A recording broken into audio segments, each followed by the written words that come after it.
1963 yılında yaşadığı büyük depremden dolayı özellikle başkentini yeniden inşa eden, topraklarının %80'inin dağlık olduğu ve bu özelliği ile Karadağ ülkesinden sonra dünyada ikinci sırada yer alan, 500 yılı aşkın bir süre boyunca Osmanlı'nın himayesinde kalan, Avrupa'nın en büyük ikinci haç simgesini sınırları içerisinde taşıyan, nüfusunun yaklaşık 2 milyon kişi olduğu, özellikle başkentinde irili ufaklı büyük heykellerin olduğu, Yunanistan'ın bir şehri ile aynı ismi taşıdığı için çıkan diplomatik krizden dolayı 2018 yılında ismi değişen bir ülkeye geldim.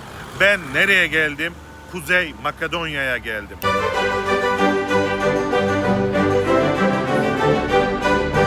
Merhabalar, ben Fevzi Erden. Farklı dünya lezzetlerini tatmak ve deneyimlerimi size aktarmak için çıkmış olduğum dünya yemek yolculuğum Makedonya, Üsküp'te devam ediyor. Videomuz başlıyor.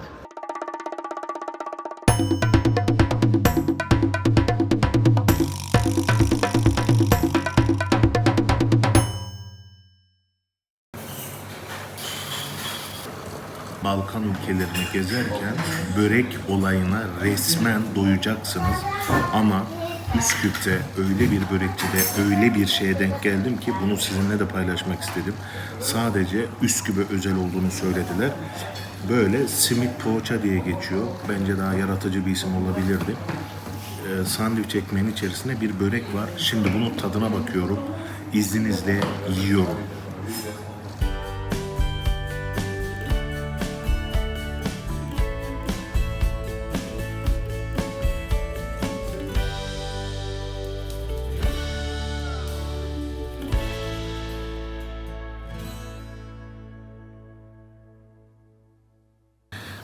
İstanbul'daki küt böreğini kendi yaptıkları sandviçin içerisine bu şekilde yapıyorlar.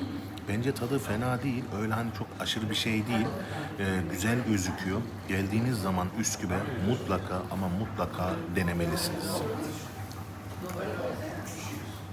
Nereye giderseniz gidin, her şeyi buluyorsunuz ama bu çay olayını demleme olursa çok özlüyorsunuz.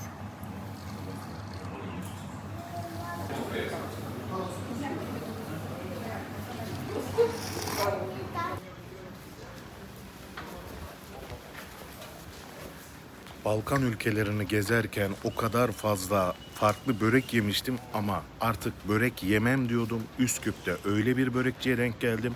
Gördüğünüz gibi sandviç arası bir börek yedim. Normalde bu Türklerin yaptığı işte ekmek arası makarna, işte ekmek arası bir şey yapılan gibi bir şey bu.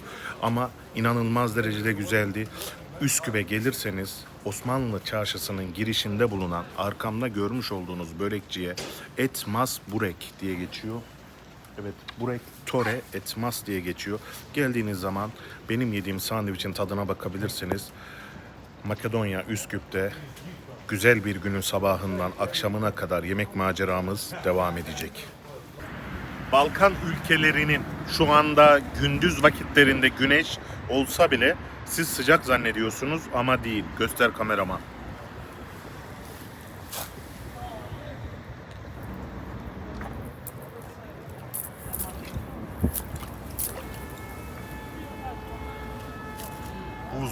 Buz. Makedonya Üsküp şehrinin merkezinde bulunan taş köprünün üzerindeyiz. Makedonya ile ilgili size şöyle bir bilgi vermek istiyorum. Üsküp'te yani Makedonya'da yaklaşık %70 Makedon halkı, %20 Arnavut halkı ve %10'u da heykellerden oluşuyor. Dikkat edin, heykellerden oluşuyor. Eğer Makedonya Üsküp'e geldiğiniz zaman başınızı nereye çevirirseniz çevirin mutlaka bir heykele denk gelebilirsiniz. O heykeli gördüğünüz zaman bilin ki siz Makedonya Üsküp'tesiniz. Şimdi kameraman yavaş yavaş kamerayı bu şekilde çevir. Buradaki heykelleri göster. Bakın şimdi yavaş yavaş tersine çeviriyoruz. Ve buradaki de heykelleri görüyorsunuz. Ve bu size kamerada gösterdiğim heykel sadece belki de binde biri. Şehrin merkezinin tamamı heykellerle, heykelciklerle donatılmış. Makedonya, Üsküp'te yemek gezimiz devam ediyor.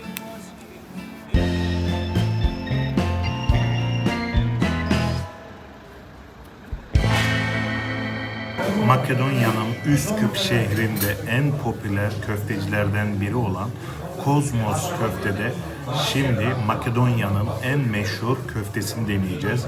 Balkan ülkelerinde, farklı ülkelerde farklı köfte yemeklerini denedik. Bakalım Makedonya Üsküp'ün köftesi nasıl?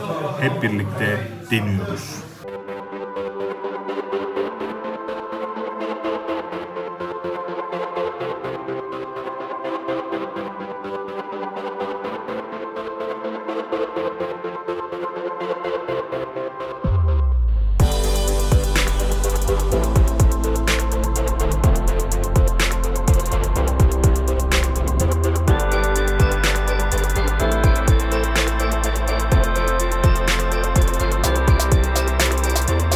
Balkan ülkelerinde yediğim Türk köftesine yakın en yağlı köfteyi Makedonya Üsküp'te yedim. Normal diğer ülkelerde köftelerin çoğu Arnavutluk olsun, Kosova olsun, Bosna Hersek olsun köfteler kuru, yağsız etten yapılmıştı. Ama bu Makedonya Üsküp'te Kozmos restoranda yediğim köfte yağlı olduğu için Türkiye'deki çok farklı köftelere çok farklı bir şekilde benzeyen ilginç bir köfte olmuş. Bana afiyet olsun.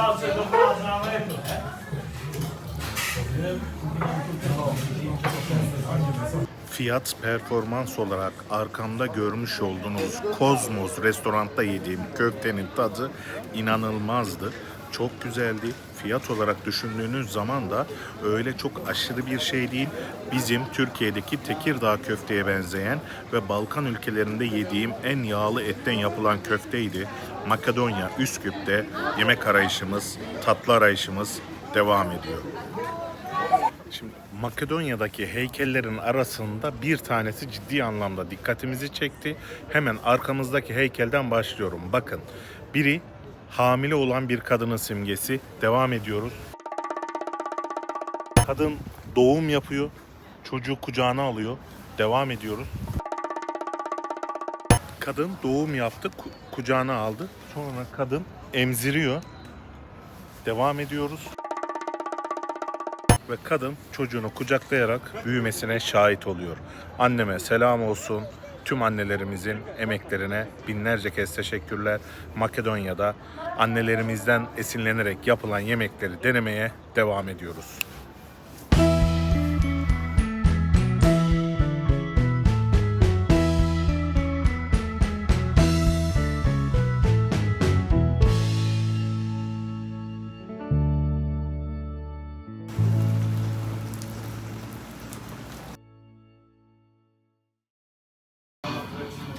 Balkan ülkelerinde nereye giderseniz gidin mutlaka her ülkenin meşhur tatlısı olarak size kayma çikayı söyleyecekler. Ama kayma çikayı diğer Balkan ülkelerinde bulmanız çok ama çok zor. Makedonya Üsküp'e geldiğiniz zaman özellikle Osmanlı Çarşısı'nın içerisine gezerken hemen hemen her kafede veya her tatlı satan dükkanda kayma çikayı, yani Balkan ülkelerinin yerel bir tatlısı olan kayma çikayı bulabilirsiniz. Biz bir yerde bulduk ve hemen izninizle tadına bakıyoruz.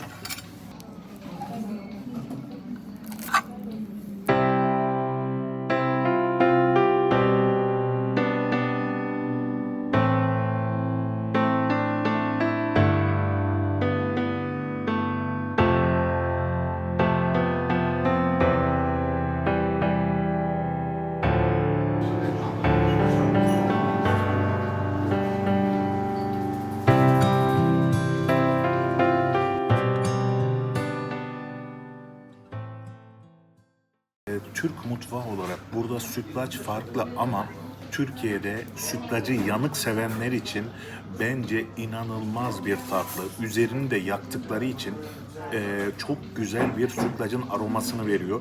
Bazı yerlerde trileçeyi size unutturabilir ama trileçenin üzerindeki o krema, o karamel size tatlı bir his veriyor. Bu fazla tatlı olmamasına rağmen ve sütlacın üzeri yanık gibi düşündüren ve üzerinde yakılarak yapıldığı için inanılmaz derecede güzel oluyor.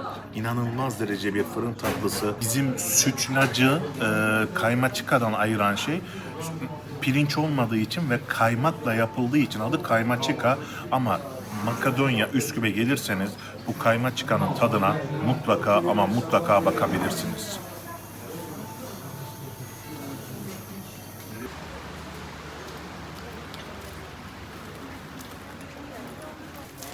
Makedonya, Üsküp'te Osmanlı Çarşısı'nda gezerken A, B, C, D, E, F, G, H, K, L, M, N, O, P, R, S, Ş, T, U ve Y, Z vitaminlerinin olduğu bir nar suyu sipariş ettik. Şimdi yedi. Çanakkale'de benim reklamımı yaptı. O zaman biraz daha zayıftı. Şimdi daha çok. Aynen, nasılsın, iyi misin? O zaman tövbe etmişti, döner yemiyordu. Ben döner yedirdim ona. Canım abim, nasılsın, iyi misin? Olurum sana. Vay yavrum vay, buralarda denk geldik. Abi. Çok güzel, buraya mı geldin taşındın? Evet. Aa, Çanakkale bitti. Çanakkale bitti, burası başladı. Ne güzel abi. Şimdi kahve su akşam mutlaka sana geliyorum. Mutlaka gel. Tamam, Gel. mutlaka geliyorum. Şöyle bir tur atın yengecim, hoş geldiniz. Hoş bulduk Hoş abi. geldiniz. Canım. Bu adam yemin etmişti, döner yemiyordu. Ben dönerimi yedi Çanakkale'de. Aha burada yakaladım. Canım Bekliyorum. abi. Akşam mutlaka geleceğim. Tamam. Çok sağ olasın Hadi abi. görüşürüz. Sağ olasın abi. Abi böyle bir şey var mı ya? Çok acayip abi. Çanakkale'de denk geldiğimiz abi burada denk geldi. Hemen Çanakkale'deki görüntü gelsin. İyiyim ya. Abi sen insan değilsin ya. Harbi diyorum, insan değilsin sen. Ya tam zayıflamaya karar veriyoruz yani, var ya, tok adamı da burada yemek yedirtiyorsun. Yani yapma bunu abi, yapma ya. Zayıflamak isteyen insanlar da olabilir. Bunu yapma burada abi. Doğru. Yani zayıflamak için yola çıktık, sen ne yapıyorsun burada ya? Hiç sorma. Vallahi billahi ya, ayıp ya. Abi. Çünkü kansızlığım, kalp damarlarımın tıkanıklığı, bende bir sürü hastalık var. Çünkü çok sağlıksız besleniyorum. Şimdi bu nar suyunun tadına bakıyorum.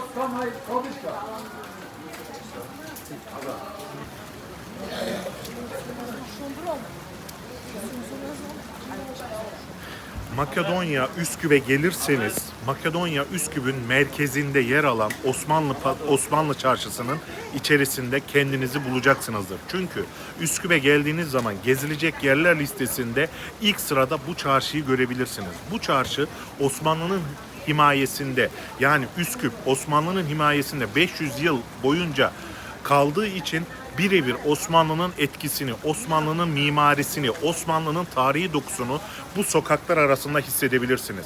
Peki bu sokaklar arasında neler yapabilirsiniz? Bu sokaklar arasında farklı ürünleri, farklı kıyafetlerin alışverişini yapabilirsiniz. Makedonya, Üsküp'ün yerel lezzetlerini, farklı yemeklerini yiyebilirsiniz ve olabildiğince farklı çeşitlerin bulunduğu kahve çeşitleri, yemek çeşitleri ve tatlı çeşitlerini bu sokaklar arasında deneyimleyebilirsiniz.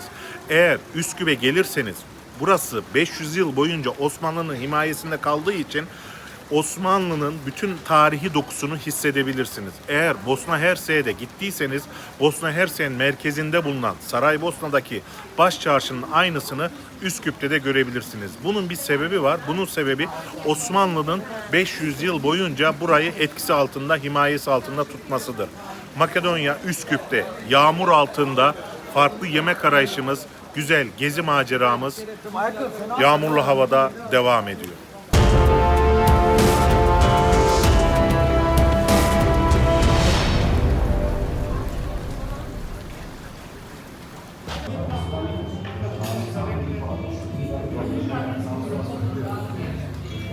Makedonya'nın Üsküp şehrinde Destan diye bir restoranta geldik. Burada Balkan ülkelerinin hemen hemen hepsinde bulabileceğiniz ama Makedonya'da hemen hemen her restoranda olan ve oldukça meşhur olan kuru fasulye ve kendilerine özgü olan domatesli, peynirli bir salataları var. Sopska, bir de kendilerine özgü sığır eti çorbası diye bir çorbaları var. Onu deneyeceğiz. Teşekkürler. Afiyet olsun. Sağ olasınız. Balkan ülkelerine kışın gelirseniz özellikle Makedonya'nın Üsküp şehrinde Destan restoranda bulunan sığır etli çorbayı mutlaka denemelisiniz. İçerisindeki sığır etinin tazeliği ve sıcaklığı soğuk Üsküp gecelerinde sizi çok fazla mutlu edecek.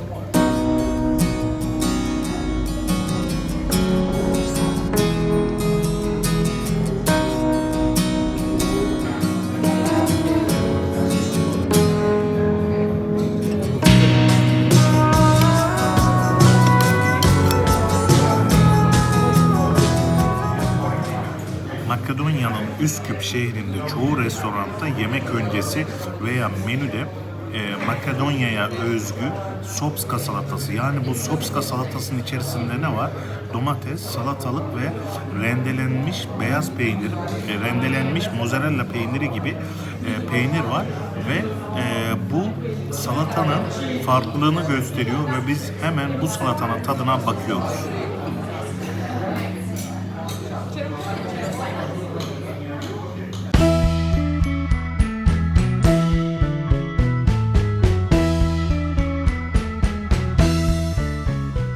Ülkelerinde sıkça duyduğunuz ama Makedonya Üsküp'te hemen hemen her restoranda mutlaka denk gelen ve güzel Türkiye'deki kuru fasulyeye benzeyen fasulyeyi deniyoruz. Bana afiyet olsun.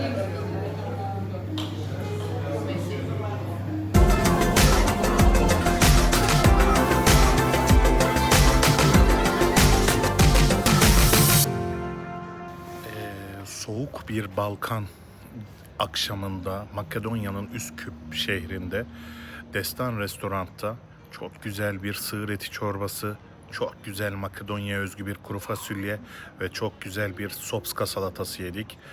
Menüler biraz küçüktü ama yine de karnımız biraz tok olduğu için doyduk.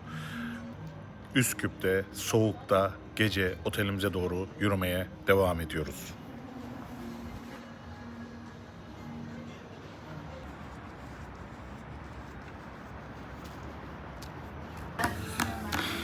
Makedonya Üsküp şehrini gezerken şehrin hemen hemen her noktasında böyle mini büfe tarzında Tetex Burger'e denk gelebilirsiniz.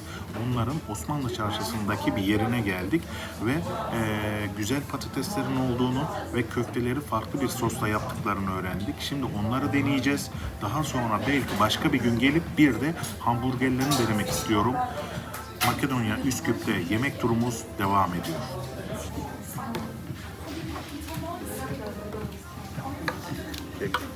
Kebap 5.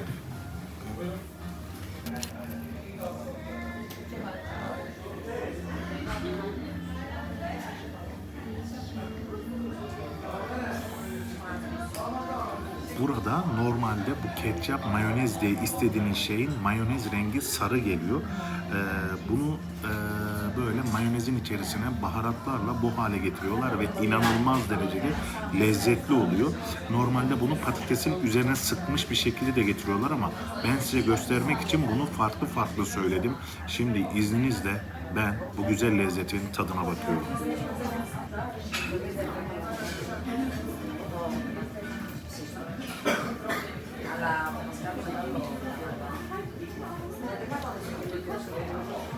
Tetex Burger'de bu köfteleri de denemek istedik. Denemek isteyişimizde tek sebebi sosunun olması. Sosla birlikte güzel olacağını düşünüyoruz. İzninizle bu güzel köfteyi sade soğanlı yemek yerine bu güzel sosa batırıp yemeye başlamak istiyorum.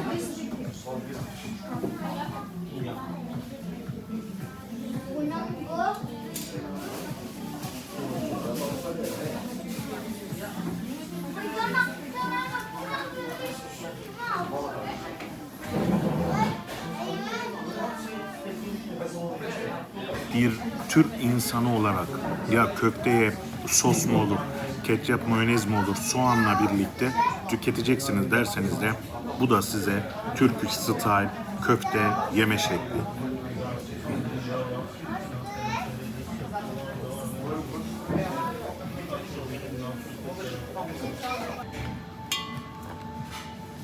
Bu şekilde böyle bir büyük hamburgeri içerisine böyle patatesleri doldurarak ketçap ve kendilerine özel soslarıyla doldurmuşlar. İstanbul Fıstık Ağacı, Üsküdar'daki pastoculara selam olsun. Ben hemen bunun tadına bakıyorum.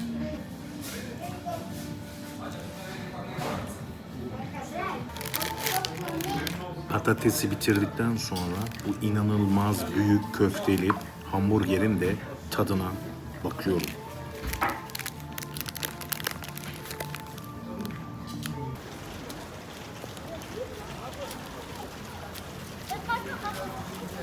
Makedonya Üsküp'te çok güzel yemekler yiyoruz ama yağmura da doyduk diyebiliriz. Bu yemek yediğim yer Tetex'in Makedonya'da böyle çok büfeleri var. Böyle mini mini büfeler var. Orada genellikle hamburger üzerine ama köftelerini ve patatesini ben çok ama çok beğendim. Şunu söyleyebilirsiniz. Ya Makedonya'ya gidip de böyle hamburger mi yiyorsun yoksa patates mi yiyorsun diye yerel lezzetleri, yerel yemekleri yok mu diye bana sorabilirsiniz. Ama size şunu söyleyebilirim.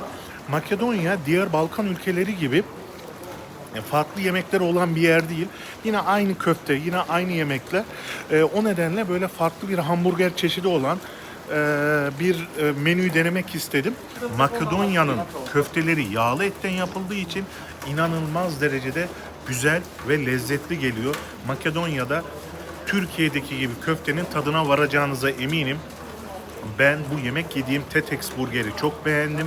Yarın bir de burada pastırmalı bir hamburger olduğunu söylediler. Bugün karnım çok doyduğu için bir de yarın akşam burada pastırmalı hamburgeri yiyeceğim.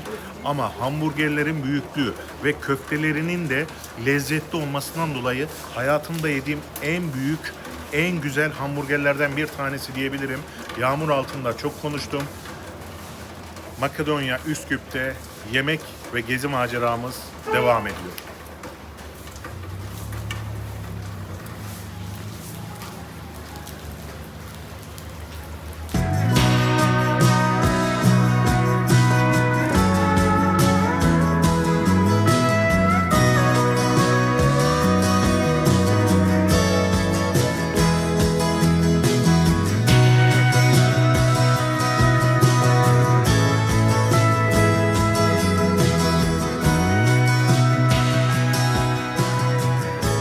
Arkamda görmüş olduğunuz köprü Taş Köprü diye geçiyor ve Makedonya'nın Üsküp şehrinin çok tarihi simgesel yapılarından bir tanesi.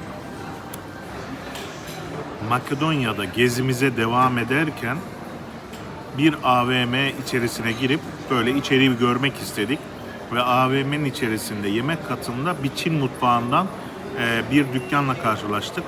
Hemen farklı bir yemek olduğu için dayanamayıp hemen denemek istedim. Şu anda Çin mutfağının böyle popüler yemeklerinden biri olan noodle'lı, etli, tavuklu ve bir de pirinç pilavlı sebzeli bir şey var. Hemen onun tadına bakıyorum ve çok ama çok heyecanlıyım.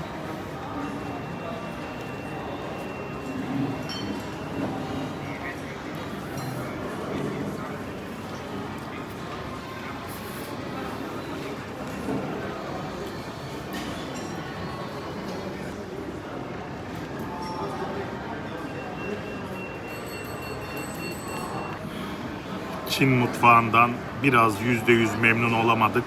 Hemen yan tarafındaki Türk restoranından bakın kendime ne aldım. Dın dın dın dın dın dın dın dın dın dın dın dın dın dın. Bu arada da Türkiye'de pideyi bu kadar büyük yapmıyorlar söyleyeyim yani. Hemen bir başlayalım.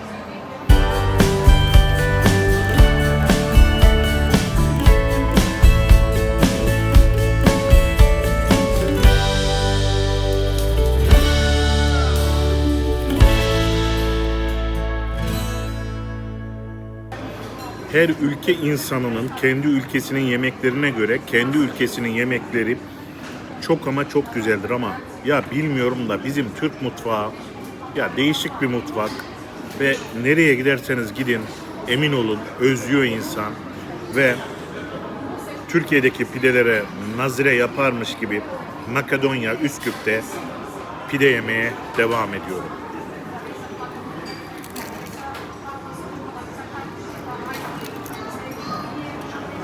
Makedonya Üsküp'e geldiğiniz zaman tarihi Osmanlı Çarşısı'nı gezdikten sonra Osmanlı Çarşısı'nın çıkış tarafında bu şekilde yeni inşa edilen bir kapı, bir de yanında tarihi eser bir kapı var. O kapıdan içeri girdiğiniz zaman orası da tarihi bir pazardır. Bu pazarın ismi nedir? Bit Pazarı diye geçiyor.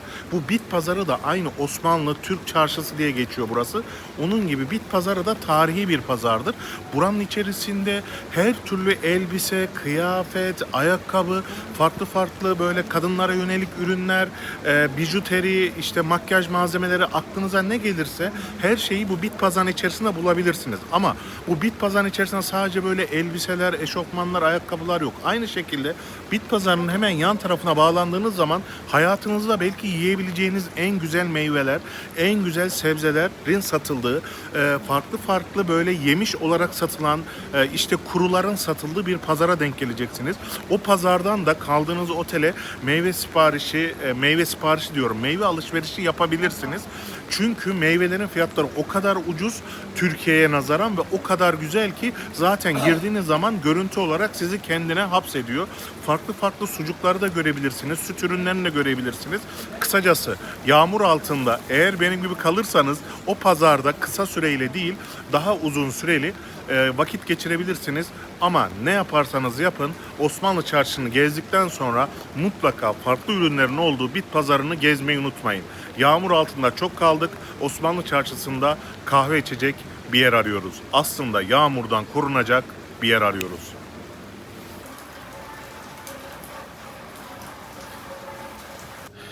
Valla dışarıda yağmur iyi yağıyor. Böyle bir kahve molası verdik.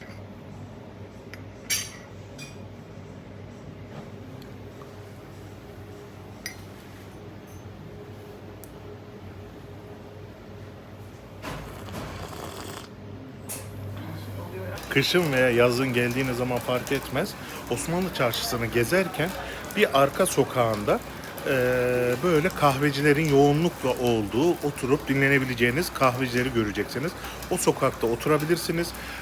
Çünkü dükkan önlerinde çok güzel böyle açık havada serin serin içebileceğiniz şeyler var. Şimdi yağmur olduğu için dışarıda fazla kimse yok ama geldiğiniz zaman rahatlıkla burada da bir kahve molası verebilirsiniz.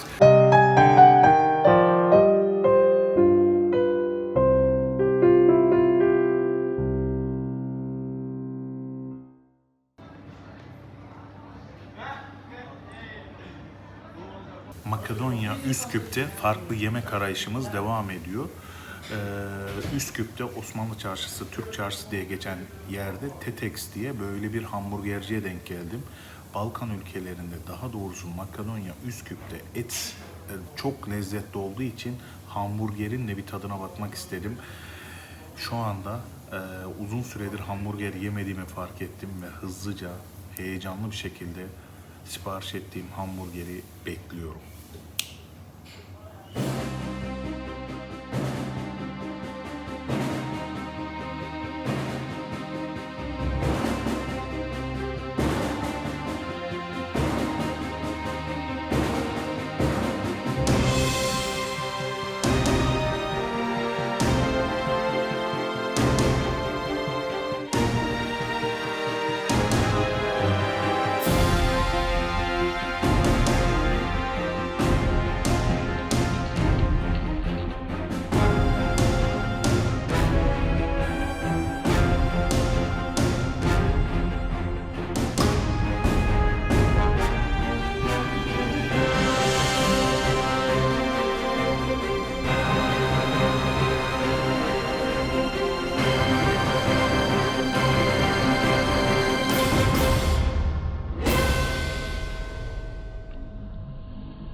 Ülkelerindeki etin tadı hamburgere resmen hapsolmuş durumda.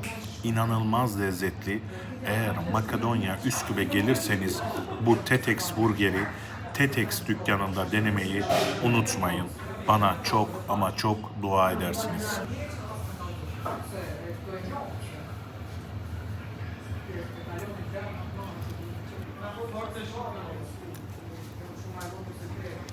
Benim gibi bir insanı düşünün. Hamburgerin ortasında doyduğunuzu hissediyorsunuz. Bakın, tek hamburger o kadar büyük ve içi o kadar fazla dolu ki tek hamburgerin yarısına geldiğiniz zaman doyduğunuzu hissediyorsunuz. Bana afiyet olsun. Makedonya'nın Üsküp şehrinin bir soğuk akşamında öyle bir hamburger yedik ki bence Üsküp'e geldiğiniz zaman fasulye yiyeceksiniz, skop salatasını yiyeceksiniz, köfte yiyeceksiniz, kebap yiyeceksiniz ama mutlaka bu arkamda görmüş olduğunuz Tetex Kebap Burger'e gelmenizi şiddetle tavsiye ederim. Menülerinde bulunan Tetex Burger inanılmaz derecede büyük ve etinin sulu sulu olması, yağlı olması bir Türk olarak sizi mutlu edecektir. Ben yedim, çok mutlu oldum. Mutlaka siz de uğrayın. Kendinize çok iyi bakın. Makedonya Üsküp'te soğuk soğuk ara sokaklarda otelimize doğru gidiyoruz.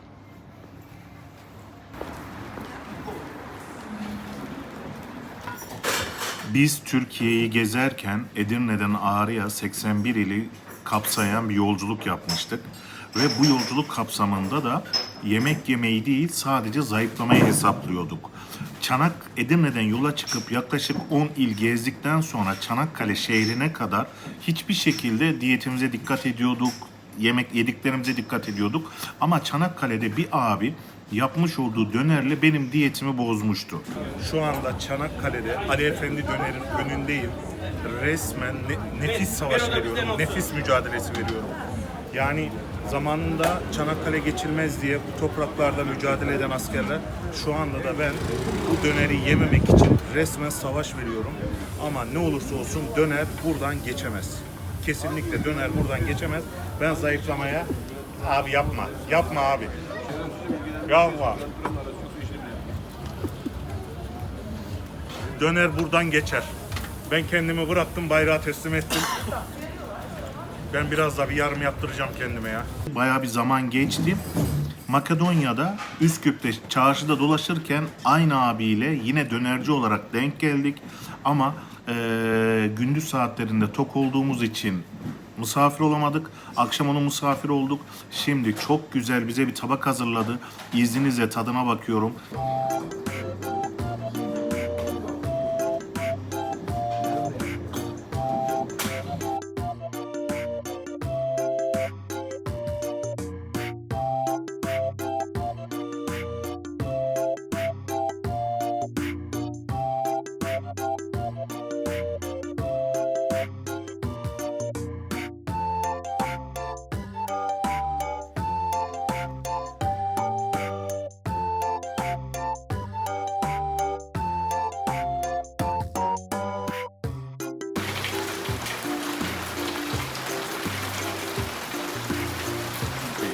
Yolculuk işi, nasip kısmet işi.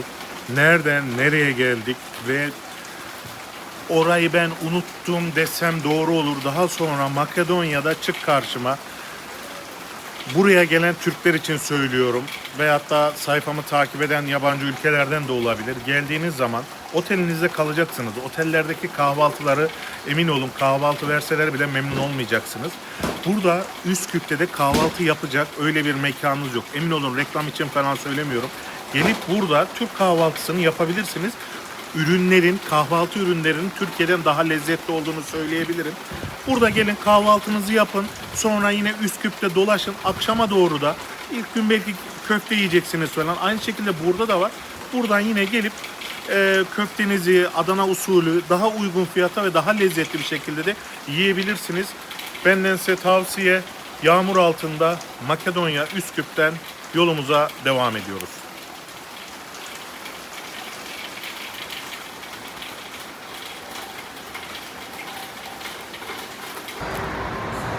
Makedonya'da çok güzel yemekler yedik. Nereye gidiyoruz? Sırbistan. Yemekleri hazırla, ben geliyorum.